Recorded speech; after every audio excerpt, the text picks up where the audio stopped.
So I'm in my pajamas and I'm back at home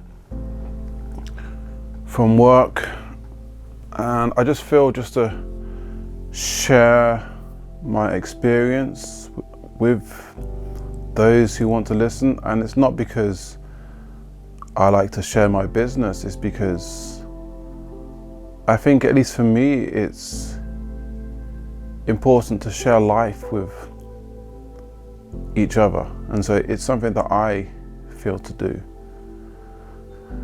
And so I don't know if you can see it, but you can see my head is not completely straight. I can't really straighten it. And so what happened was, yesterday or 2 days ago, I began to feel some pain in the left side of my neck, shoulder, and sometimes you get pains and so you just brush it off and continue. But I tried to go to sleep that night 2 nights ago, and it was like, okay, something's not right, because it was hard to find a position that was comfortable. Like, it was very hard to sleep. I managed to get some sleep, but it was not nice. And so I woke up, and me being me, I go to work. I can feel that it's hurting. I told my wife, my neck's hurting, but just hope that it goes over. And so I go to work, and I'm in front of the computer in the morning, just doing my work, and I take this this cushion that you can warm up to put on like muscles and stuff. So I took that with me, and around about 11 o'clock time, I decided to go to the staff room and to put it in the microwave and put it on my shoulder and continue working.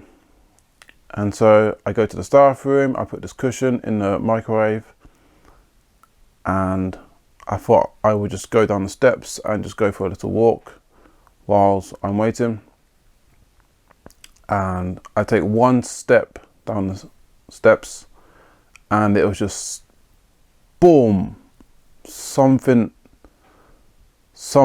just, I don't know what happened, but I get this pain in the left side of my neck and shoulder. And this pain is so intense, so that I have to stop. I'm on the steps, and there's people around me, and I don't know what to do with myself. I cannot move anything. And the pain is, I would say there, it was like a 9 out of 10. I just like, what is this? And I felt like I've got to move. I can't just stand here on the steps, because I kind of felt stupid because I didn't know what was going on. I didn't want to scream out. It's just like, what's going on? And so I slowly walked some steps. I get around the corner into the corridor, and again this pain just comes, and I just want to scream, but it's like, you're in a workplace, and it's like you don't want to make a scene. And so I'm just trying to take the pain. I make my way to the front of the building. I work in a school, and so I'm there, and my face is facing the window outside, and I'm just looking outside because I don't want anyone to see my face, because I'm in pain. I'm in so much pain. And there was some armchairs there, and I felt like I've got to sit down. But I was struck with so much fear, because I'm like, if I sit down, I'm gonna move my neck, it's gonna hurt even more. And it's like, I don't want to sit down, but I gotta sit down. I managed to sit down, and just the pain, it was torture. And at this time, I would literally put the pain at 10 out of 10. Like, I could not bear the pain. It was so intense. And I didn't know what it was. Like, it just came. Like, my neck was hurting, but, nothing like that. The pain just came. And behind me was an office where my colleague works, and I just wanted to turn my head around and say, hey, can you come? Can you help me? But I literally could not turn my head. I was stuck there, and I had to hold my head up because it was like I couldn't move it. Like it was stuck in this position, but it was like my head was so heavy, so I had to hold my head up, and my arm was getting tired. I had to hold it up for like an hour. My arm was so tired, and so I'm there and I need help. And so thankfully I have my phone. I send an email to my colleague, can you come to me? And my colleague's right behind me, but I just couldn't shout out. I couldn't turn around. So thankfully my colleague saw it and came, and then got the school nurse, and they're there with me, and the pain. And I just, when the pain's so much so that you don't know what to do with yourself. I can't do anything, and I need help, and I'm in pain, and the pain is 10 out of 10, and it's like, and it's just non-stop. And so they're like, we got to get an ambulance because we can't get you in a car. Like, I couldn't stand up, I couldn't move. I was like pretty much paralyzed, like from like around the neck. I just could not move, and any movement just gave me this 10 out of 10 soaring pain. The ambulance eventually comes, and they're like, right, we've got to stand you up on the stretcher, and lay me down on the stretcher. And I'm like, I don't want to do this. I don't want to stand up, because I know as soon as I try and move my neck, it's just gonna hurt too much. And so I had like two people holding my neck and my head, someone else holding my hand, and they eventually get me up and onto this bed and into the ambulance, and away I go. And it's just so interesting because literally the day before this, I was driving home late at night, and I'm just talking to God. It's like, God, this, and God that. And I'm just thinking about life, and my life right now really it's great, really. I can't complain about my life, my family, really. But when I think about the larger life, the people around me, community, just situations, conflicts here and there, and it's just, there's so many things where I feel like, I wish things were better. And I'm just thinking about life on the larger scale, and I'm just like, it makes me so sad that things are the way they are. And I'm literally saying the day before, God, I wish I could cry, because it's like I've got all of these feelings that are like locked inside, and it's like it would feel good with a nice cry right now and just get the feelings out, But the thing was, there were no tears, I'm like saying, it's like, I wish I could cry, but I can't cry. I haven't cried in ages, and even though I feel like it'll be good to cry, I can't. And I would like to cry. Like, I'm saying these things, and then literally I'm there now. I'm in pain, and my colleagues are there with me, doing their best, and they've done a great job, and I'm so grateful for my colleagues. I love my colleagues. I really do. I really do, and I'm so grateful for their support in that time. And they're there, and there's just this mixture, and also the students are walking past, and it's just this mixture of pain, intense pain that was just unbearable, and the care of my colleagues. That mixture made me cry, and I cried. And I cried because of the pain, but I cried also because at the same time it's like I'm being taken care of. It was like lunchtime, and so really, it was their time to have a break. And I'm like, take your break now, I can wait for the ambulance. And they're like, nope, we're not going nowhere. And like, it just made me cry, because it was like, in those times when you're in need, it's like, that's when you really know, when people care for you. And it just made me cry.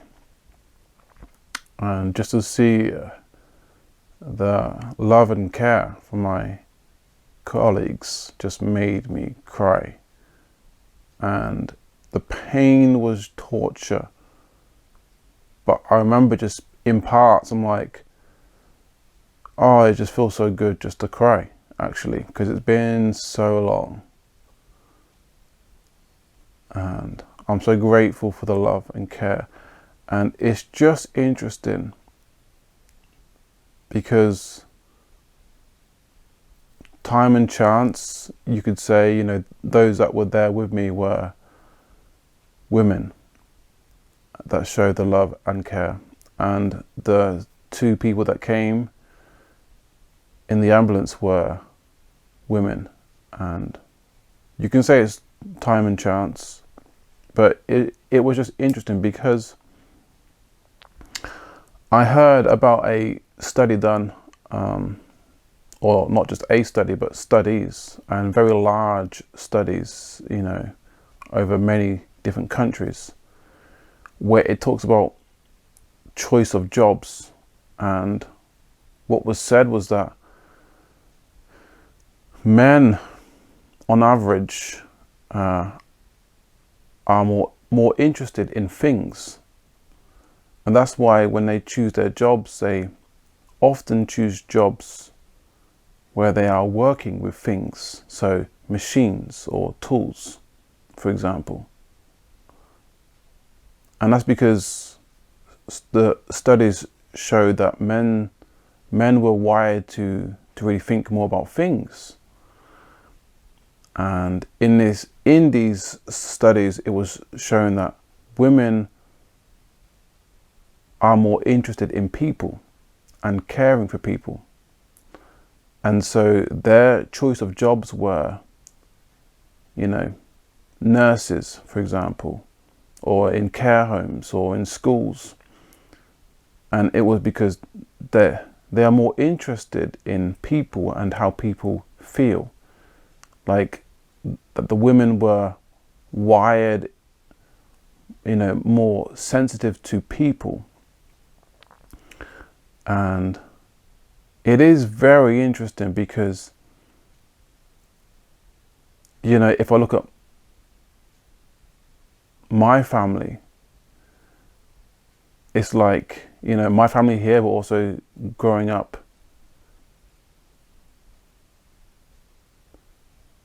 it's like the love and care, like that kind of like personality often is connected to the mother. The mother is the loving and the caring one. and the children are drawn to the mother more. And I believe, spending 9 months in inside your mother, and that time of bonding and also breastfeeding, like, it does something to the mother, and it creates that connection, that love and that care. And so it's like, even if I try and be more fun than my wife, and even if I try and love and care for my children more, it's like my children are always drawn to their mother more than me. It's like, if we're going to go somewhere, or like if we're going to do the same thing, for example, and it's like, okay, who are you going to go with? 9 times out of 10, they're going with mum. It's like mum. It's like, there's something about mum. There's something important about mum. There's something about the relationship with the mother and the children. And it's like, when I'm there now, in the school, and my colleagues and these other ladies are taking care of me, it's like, I can just see that. It's like, men struggle to really show that care in the same way. In general, I'm not saying for every man or every woman, but just in general, women are just more natural at showing care, more natural at showing love. And I just felt that, and that made me cry, because it reminded me of being a child again. Being a child and my mother taking care of me. And it's like, those experiences you have as a child, they are very strong, because, you can get reminded of them many years later and go back in time. And that's exactly what I felt. It was like, all of this is reminding me of being a child again. And that made me cry. Just my mother being there, taking care of me, and how important that was for me. And I'm so grateful for that time that my mother put into us. And so grateful that my mother was there. She was home for us. And not every child is that fortunate to have what I had. To have a mother there who was at home most of the time. And I can say from experience that mother role is so important. Children don't show their appreciation that often. Birthday parties, you give them presents, you have to tell them to say thank you. Say thank you, they rarely show their appreciation. But it's like, me being older now, it's like, I'm so grateful for all of those hours poured into me, and how it has affected me now, just, as a man. And I say this because, and I'll say this with respect, there is a big flow, and this flow has been going on for quite some time. A big flow of women stepping outside of the home and going into new careers other than being mum. And I want to say from the start, I have a wife, I love my wife, I respect women, like, nothing against women, but there is this big flow of women leaving the house and leaving their children and going to pursue careers other than mum. And I'm saying this from experience, that when mother is at home, it does something to a child, because the mother is the one in general that is showing the love and the care that the child, that the children need. They need that time. They need that bonding time. And if mother's not at home to give them that, then they're missing out on something huge. I believe a lot of the time when we're talking about rights and who should do what, I think a lot of what we forget about is what the children need. The children need mother. You know, they need their dad. They need me. I'm here. But the children need their mother. And not only that, the children want their mother. They want their mother. They crave mother. Like they're always hanging on to mom. And I think it's because they need that. They need that. And I think a lot of women today either don't understand that or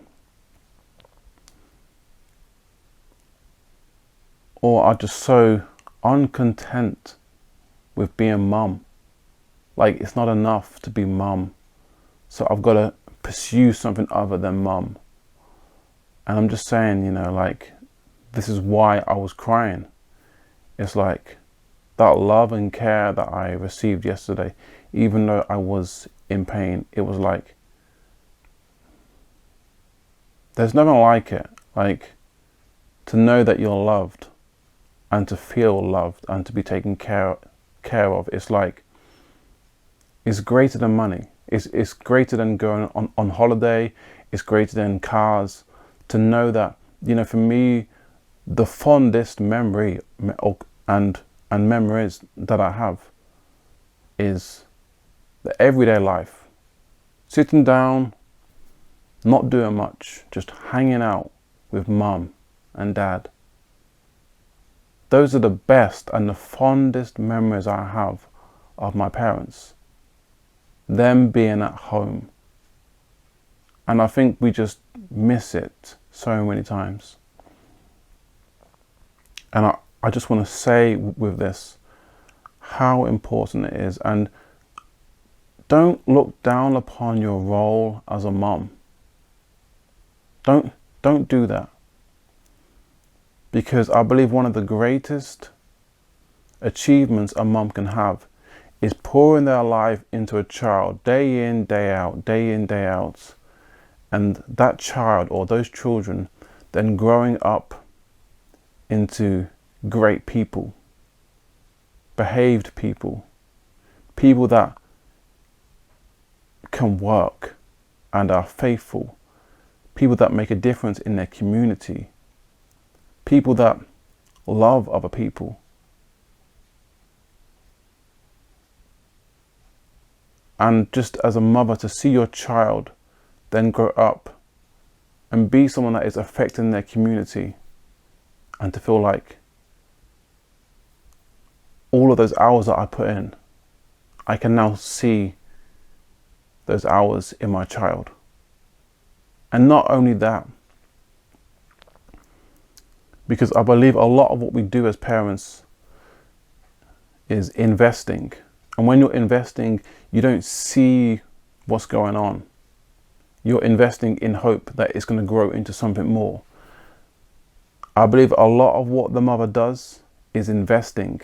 You don't see what's going on in the everyday life, but hopefully you'll see it later in life. When the parents are older and the child or the children have learned to love, they've learned to take responsibility, then all of those hours get poured back into mum and dad. And so all of those hours that you pour in, taking care of them, everyday life, you know, cooking, buying food, you know, just cleaning up, all of those things, they get poured back into mum and dad. And the child hopefully comes back and takes care of mum and dad when mum and dad are now old, and the child sees mum and dad need my help. They've poured into my life, now I'm going to pour into their life. And I think it's one of the greatest rewards a mother and father can have. And so I just want to say that with this, you know, I am so, like, I don't like being at home and I don't like being sick, but it's just been a fantastic reminder of the love of a mother. And every time I go to the hospital, which is not very often, I feel like I love being here. Like, I literally love being at the hospital, because every time I do, it reminds me of being a child and reminds me of my mother taking care of me. And I don't think there's much greater things that a child can grow up with than a mother being there for their child.